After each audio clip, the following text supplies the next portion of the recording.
I'm Farah Duro, and you're listening to the PCOS Revolution podcast.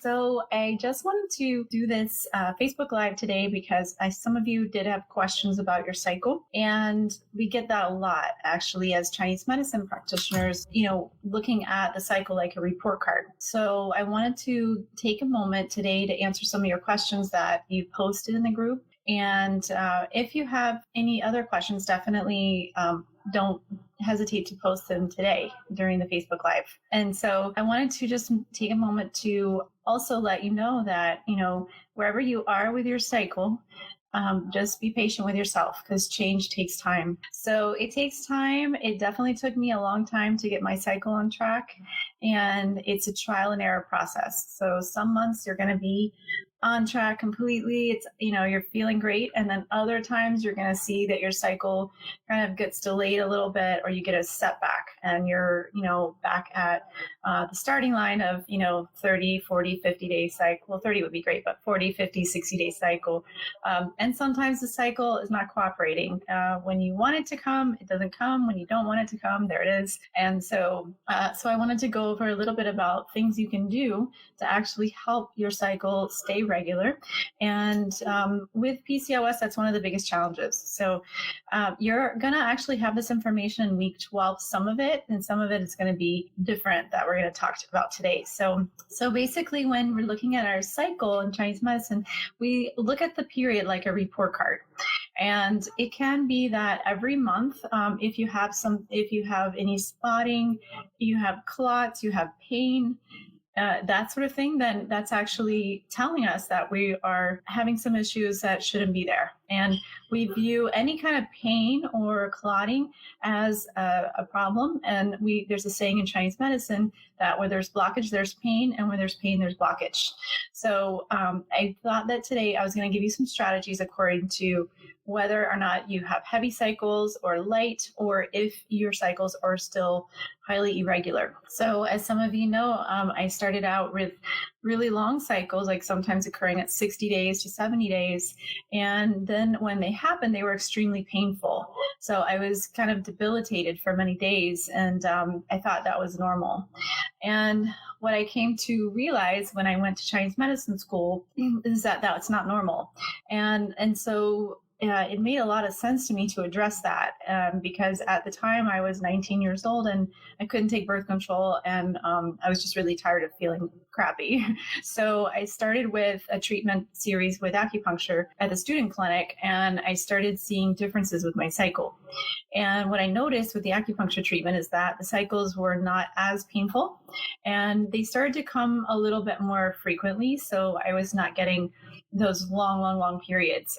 But it did take a while for that to actually set. So I say from 3 to 6 months or longer. Mine took about a year for it to actually be consistently, or even sometimes longer than a year, I'd say, for it to be consistently a 34-day cycle, which is where it is now. And today it's actually to the day, 34 days. So I'm pretty proud of that. But that took some work. So in combination with acupuncture, I use Chinese herbs. And Chinese herbs are really important. We're going to talk about those more in week 12, but I wanted you guys to hear a little bit about them because we'll talk about them on the podcast next week too, with Emily when I've interviewed her. And what we did with her cycle also is start to implement the Chinese herbs early on. And so she created a cycle. She had basically 2 cycles a year, and that was her norm, or sometimes 1 cycle a year. And so coming off birth control, it was difficult because her cycle really was kind of non-existent, and she wanted to conceive. So we talk about this in the podcast, which is why I'm talking about it now. And so what we did was we started with a series of herbs called Blossom, and Blossom is a formulation from China that's actually manufactured in California, and it's actually a 4-phase formula. So phase 1 is basically used during your menstrual period, and that starts on day 1. If you don't have a period, you actually can start it anytime. And what I like about Blossom is if you have issues with, no matter what the problem is, like hypothalamic amenorrhea, or you have irregular cycles in general, it's going to actually help regulate your cycles pretty quickly.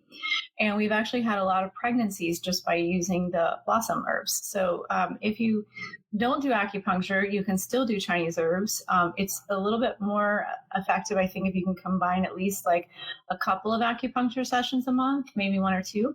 Around the time that you would be ovulating would be helpful to do electroacupuncture. But just to regulate your cycle, those herbs are very effective. And you basically are going to take one formula for each week. So day one, you start with phase one, and you take that for 7 days. And these are capsules, so there's no you don't have to swallow tea and all that. Unless you want to, you can break them open and take them as a tea. And then so then you do, phase one, and then phase two is going to happen actually around day 7 or 8, actually coming off day 7 to day 8 of your cycle. So that's for 1 week. Phase 2 is a follicular phase. It actually helps the growth of the follicles, and they're kidney yin herbs, so they're very helpful. Phase 3 is the ovulatory phase, and then phase 4 is luteal phase. So you have the different phases because as women, our hormones are never consistent the whole month. They are ebbing and flowing, which makes us different from being, from men who can basically take the same herbal formula for the whole month and they're fine. So if you have the option of taking Blossom during to help your cycle stay regular, it's really helpful. And those I think I'm going to link to it in the resources section just in case I forgot to do that. But you can order them from our clinic if you'd like. They're usually prescribed by a Chinese herbalist or acupuncturist. They're not usually found online that I know of. If they are, they're probably being sold through an acupuncturist because Evergreen Herbs doesn't distribute them directly online. So if you are looking into Chinese herbs, I would love to actually have you start with that and, also see how your cycle changes. And the way we see how our cycle changes is through charting, right? So charting can be really helpful to see how the herbs are working. And so what happens when you get to the end of phase 4, you've taken it for 1 week and you still don't have a cycle yet? So you can do one of two things. If you're noticing on your BBT charting that your cycles are actually, you're ovulating with the herbs and the temperatures are staying high, you want to count. Remember, when you get the lowest temp, that's usually your ovulatory day, then it spikes up and you're going to count 14 days. And then usually you'll get your period. If you have gone more than 14 days, you're at 16 days, take a pregnancy test. And if it's still negative, you can continue the Blossom. If it's positive, you don't have to continue the Blossom. So you want to just keep continuing to count those high temperatures in your BBT charting. That's why I like for you guys to use the charting with the herbs, right? So it makes sense. And also it's going to save you money as far as buying pregnancy tests. So once you're charting and you're not seeing that, let's say you're not seeing that nice curve because you haven't ovulated yet and you've gone many, many weeks without any shift there. And I'd say, Renata, if you're doing a medicated cycle of Femara, you can definitely chart. It's okay to do that. You can use your BBT charting with the fertility medications. So even more so, I think it would be nice to see how everything's working. So then as you go through that month, so if you see that you're not ovulating, then what do? You basically just restart it. So I would just restart phase 1 just to create that day 1, even if you're not bleeding yet, but you've gone through a whole month of Blossom and it happens. Nothing's changed. You haven't ovulated yet. Then you're going to just keep going. And that's what we did also with Emily's treatment. She just restarted phase 1, went right into that and became regular. So you're going to create a cycle in essence because you're helping your body do what it's supposed to do. And it's very gentle. These herbs they don't have side effects. It's not going to be like sometimes Clomid over time can have side effects where it thins your lining. This is not the way Blossom acts. So you want to continue on that Blossom until you have a cycle that's actually close to. We've gotten actually 28 to 30 day cycles with Blossom from people who've had 1 to 2 periods a year and many pregnancies over the years. I've used it for about 10 years now. So if you can do that, great. And each formula is about $30 and you usually have a little bit left over to use for the next month. So that is the investment of the herbs. But Again, super effective, and you don't have to force your body like you would if you took Provera. That Provera is like a Prometrium, that's kind of a synthetic progesterone. It's just like kind of forcing your body to have a period, and it's not really a real cycle. It's just a bleed. Birth control does the same thing. Every month, it's not really a period. It's just, an anovulatory bleed that you have because you're not ovulating on birth control, more than likely. So each month, it seems like, oh, everything's great, but it's not really a true period. Now, inositol and Blossom we use together. So we're going to actually take both of them because inositol is going to do different things than Blossom. It's not the same thing. Blossom is actually 4 different formulations. In Chinese medicine, we actually use formulas instead of single herbs. So we're not just going to usually use just one herb, unless it's Vitac. Sometimes we'll do that, but typically we're going to use a combination of herb, and sometimes I'll combine formula with formula. So I'm actually giving two, because it depends on what we want to do. So let's say we have somebody who has hair loss and they also have fertility issues, then I could combine a formula for hair loss with a formula for fertility, and we can customize it to that person. So that's with tea. With capsules, you can do the same with capsules, but you'd end up taking a lot of capsules. So hopefully that's helpful for you if you are having irregular cycles and you want to regulate them.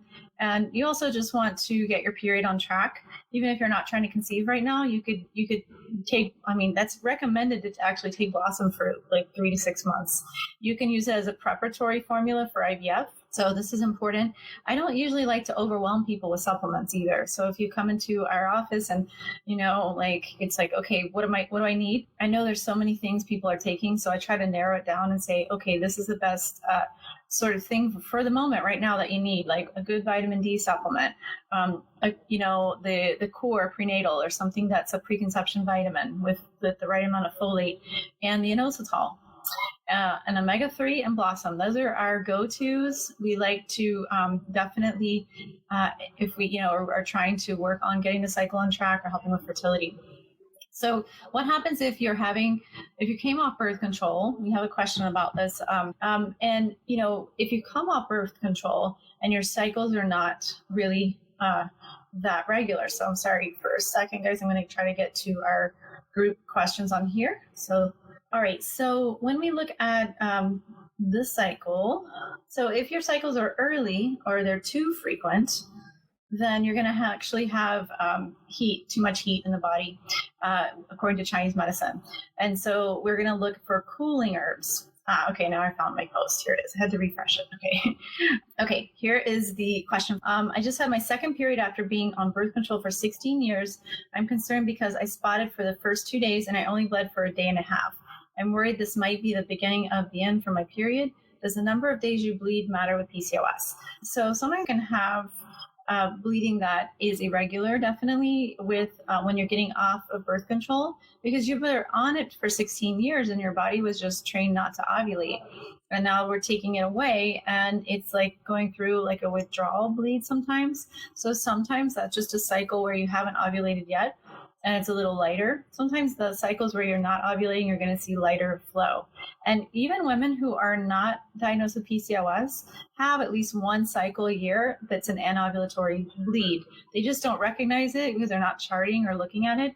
And it's just a little lighter than normal. And they're like, oh, that was interesting. It was just a few days, but that's what that is. So yeah, I wouldn't worry too much about it because it's been only your second period.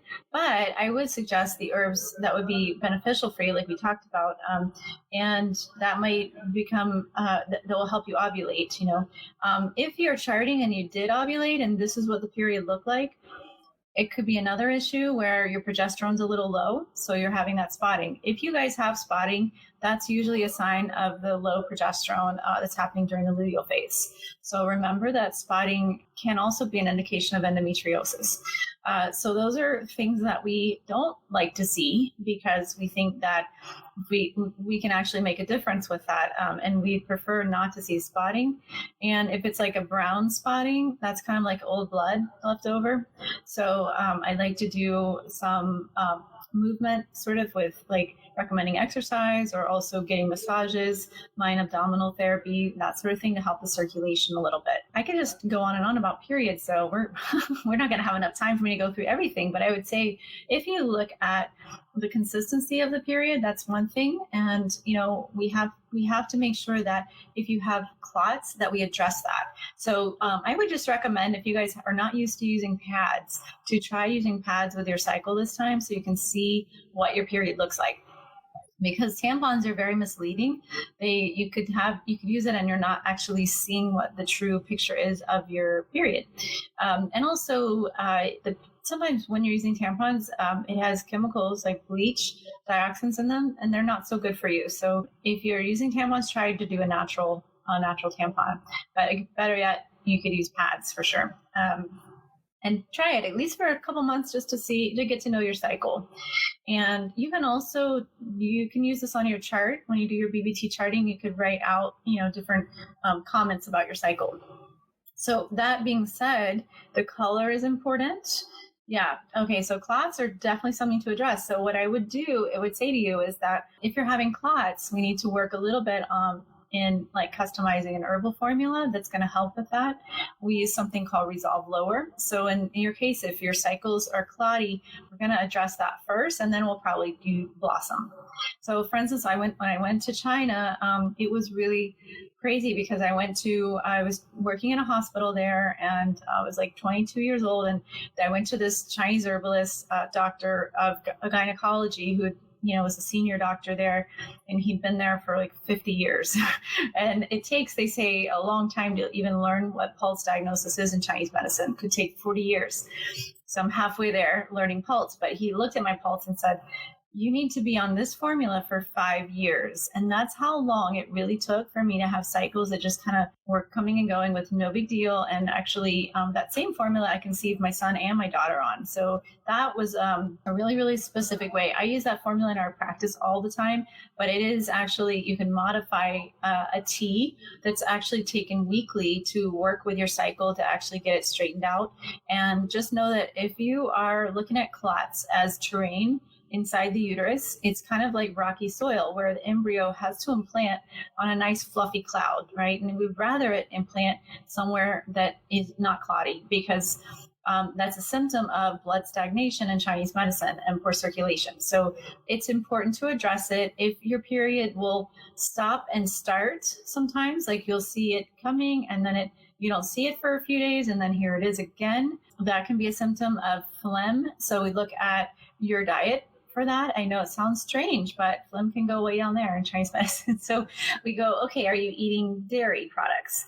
Are you like even cheese and all those sort of things and yogurt? What is your intake of dairy? And I would reduce dairy intake if you're getting clots and you're getting mucousy discharge in your period, and also if you're skipping days between periods, and here it comes again, so there's that. And I would say most of the time that this is going to be resolved pretty quickly when we start to address it with Chinese herbs. And we look at, of course, acupressure, acupuncture, they're very good.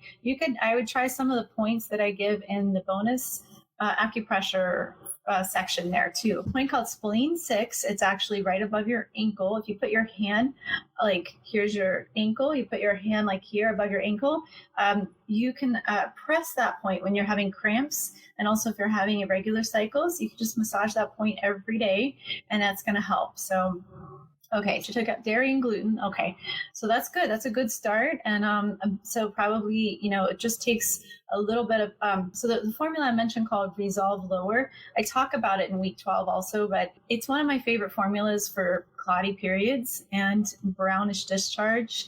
And it's really cool because these herbs actually work synergistically to help remove those little endometrial implants. And it's also good for endometriosis. So a lot of times PCOS and endometriosis can overlap. And I think that, that was definitely in my case. I mean, it was really like nothing could touch the pain that I had except childbirth. It was really, really painful. And so once I started addressing that specifically, then it got much better. But also if you're noticing that your cycle is painful and it's clotty, it's really time to address that before trying to get pregnant. It's important because what you don't want, is in Chinese medicine, we see if this is not addressed, it could lead to miscarriage sometimes, or it could lead to painful pregnancy where your back is hurting a lot because of the uterus maybe isn't in position quite. So we would like to do sometimes mind abdominal therapy to actually center the uterus and help everything kind of flow out easier. And that's an external treatment that's done usually like right after your period or mid-cycle. And it doesn't take more than maybe 2 or 3 usually. I can usually tell during the first treatment if the uterus is retroverted.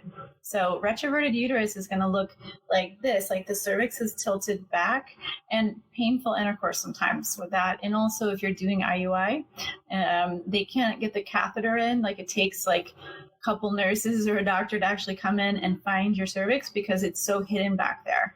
And so they'll say, oh, this looks pretty bad.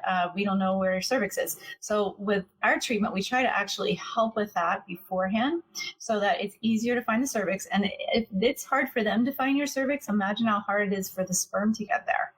It's going to be really hard. So I would say, if clotting is an issue, definitely know that if heavy blood flow is happening or clots, it might be that you have a retroversion. And sometimes they don't even tell you that. You have to actually we can palpate it. We could check. You should feel your uterus right over your pubic bone. And when you don't feel it there, it's so far back that, then usually it's kind of in the wrong place. So it could make it difficult for you to actually have more bright red flow. So that's what we're looking for, is a bright red flow. And if you're having anything else besides that, then we look at ways to actually get you to that point where it is just kind of like you cut yourself. That kind of color is what we're looking for. And that's the best scenario for implantation. Definitely people get pregnant with clotty cycles. I'm not saying that. And that's something that definitely can, be a possibility. But it's just for us in general, we see progress and we see a little bit higher success rates when the cycle looks a little bit more closely, like a bright red color instead of cloudy and dark and brownish. So that's pretty much in a nutshell what I would say about looking at your period. I would just encourage you guys to chart still and to keep track of your cycle as far as color. And if the consistency is not what you would expect, like if it's kind of more like phlegmy or clotty, that sort of thing, just work on helping, to get to a little bit better consistency. And it takes time. Sometimes this is not overnight. It can take you a few months to get there. But once you get there, the good news is it doesn't go back usually. It stays pretty healthy. So, and, I think that's one of the beauties of treating things at the root. You're going to actually see better results, more lasting results for sure. And another thing is when we look at coming off birth control, remember you've been adding estrogen to your body for so many years. It's been constantly exposed to estrogen. So where does it go? Like it needs to get out of the system somehow. Your estrogen, excess estrogen is stored in your body fat. So once you start losing weight, you're actually going to go through a little bit of detoxification where you're burning some of those toxins off and that sort of thing. And you still need to make sure you have a good detoxification pathway open. So we recommend cruciferous vegetables or greens, that sort of thing to help, or DEM, definitely. That's one of the big detoxifiers to actually help you excrete all that excessive estrogen. And if your cycles are coming too soon, it's usually 9 times out of 10 estrogen dominant. So you need to actually address that. And what we do is we address that with herbal medicine, or we can look at, the diet as well and trying to incorporate more green leafy vegetables and cruciferous vegetables. So that being said, I hope that that's answered some of your period questions. If you guys have more questions about your period, please post below this video. And I'll definitely be checking in today on the Facebook group. And I hope that, that was helpful. I will post the herbs in our resources section, and I will look forward to hearing from you guys. So have a great weekend, everyone. And that's the end of this episode of the PCOS Revolution podcast. If you've enjoyed the show and want to help me spread the word about how women with PCOS and hormonal imbalances can lead happier, more healthier lives, please head over to iTunes and leave us a review. They really do make a difference. If you'd like to have a question answered on the show or would like to recommend a guest, please go to floridacompletewellness.com/podcast. If you're on social media, you can follow me at facebook.com/Florida Complete Wellness and twitter.com/Florida Complete, where I post a lot of interesting research, webinars, and articles on our blog about really getting to the root of hormonal imbalances like PCOS. So it's a great way to stay in touch with the latest developments. Thanks so much for listening, and see you soon.